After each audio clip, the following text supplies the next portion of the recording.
साथ में हम लोग चाय पीते हैं, चाय की दुकान पे काम करता है एक लड़का। जब सर्जिकल स्ट्राइक हो रहा था तो उसने पूछा कि भैया ये क्या है सर्जिकल स्ट्राइक।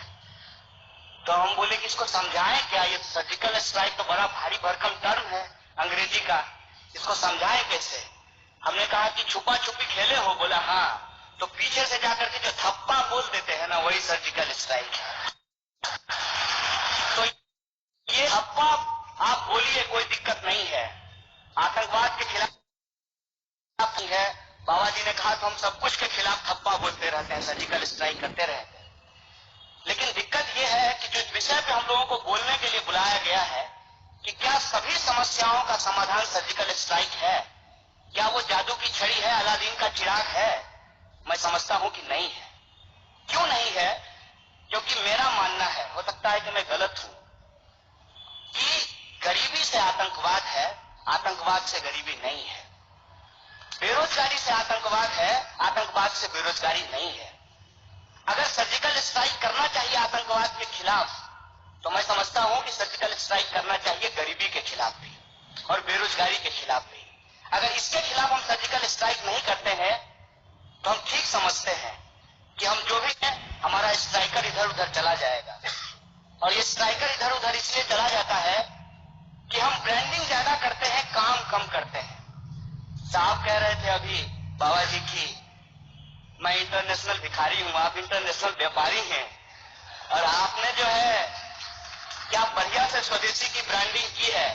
इसके साथ साथ आपने कहा, मैं आपका क्रिटिसिज्म नहीं कर रहा हूं, बस बता रहा हूं कि आपने कहा कि आपके पास दिमाग है, आप सोचिए। बिल्कुल हमारे पास है, हम सोचेंगे।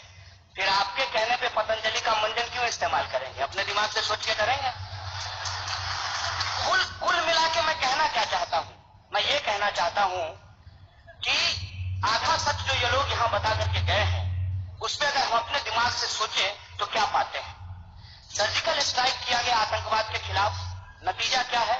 उसके बाद 42 जवान मारे जा चुके हैं और अभी भी आतंकवादी घटनाएं नहीं रुकी है। हमारे पात्रा साहब आए और उन्होंने कहा कि ट्यूमर निकालेंगे। ट्यूमर है और ट्यूमर निकालने के लिए गए, उन्होंने डिमोनेटाइजेशन किया। 100 से ज्यादा लोग लाइन में लग करके मर गए। बताइए, आपकी ये जो जान गई है ये देश के लिए ट्यूमर है? ये भ्रष्टाचार के लिए ट्यूमर थे? ये भ्रष्टाचारी थे? रिजल्ट क्या है? रिजल्ट क्या है? तब कहते हैं कि आप गरीबी की बात करते हैं, कास्टिज्म की बात करते हैं, मोदी जी गरीबी ले आए हैं। नहीं, तो मोदी जी तो आतंकवाद भी नहीं लाए हैं। मोदी जी अगर गरीबी नहीं लाए हैं तो मोदी जी जो है वो आतंकवाद भी नहीं लाए हैं। मतलब कहीं जो है हम अपने आप को बेचेंगे, अपनी ब्रांडिंग करेंगे, और कहीं जहां हमारा दाल नहीं गलेगा वहां हम अपनी ब्रांडिंग नहीं करेंगे। नेशनलिज्म से कोई दिक्कत नहीं है, पेट्रियटिज्म से कोई दिक्कत नहीं, हम सब लोग पेट्रियाटिक लोग हैं। ये बंगाल की धरती है, यहां से अंग्रेजों को खदेड़ करके भगाया गया है। लोग जानते हैं स्वतंत्रता आंदोलन का इतिहास और इनको पता है कि आरएसएस का कोई भूमिका नहीं रहा है स्वतंत्रता आंदोलन के इतिहास में, इनको कहने की जरूरत नहीं है।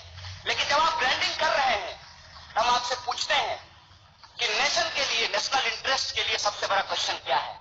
क्या नेशनल इंटरेस्ट के लिए बेरोजगारी की बात करना नेशनल इंटरेस्ट नहीं है? क्या नेशन के लिए पॉवर्टी की बात करना, उस पर काम करना ये नेशनल इंटरेस्ट नहीं है? और हमारे पास आंकड़े क्या है?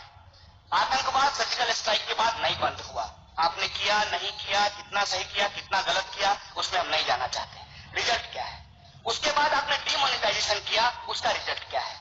लोग तो इस देश के इतने खुले हृदय के हैं कि आपने कितना 500 और 1000 का नोट छापा आपको नहीं पता है।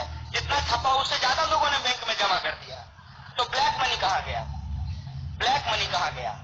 पहले आपने कहा कि हमने ब्लैक मनी के खिलाफ ये किया है, अब आप कहते हैं कैशलेस इकोनॉमी, पेटीएम करो। पहले ब्लैक मनी, अब कहते हैं पेटीएम करो। अगर ब्लैक मनी के लिए ब्लैक मनी कहा गया, जितना पैसा छापा उतना पैसा वापस जमा हो गया, तो आप कहते हैं कि 22% रेवेन्यू बढ़ गया है, 42% किसानों की आत्महत्या बढ़ गई है। इसका जवाब आपके पास नहीं है, आप आधा आंकड़ा देते हैं।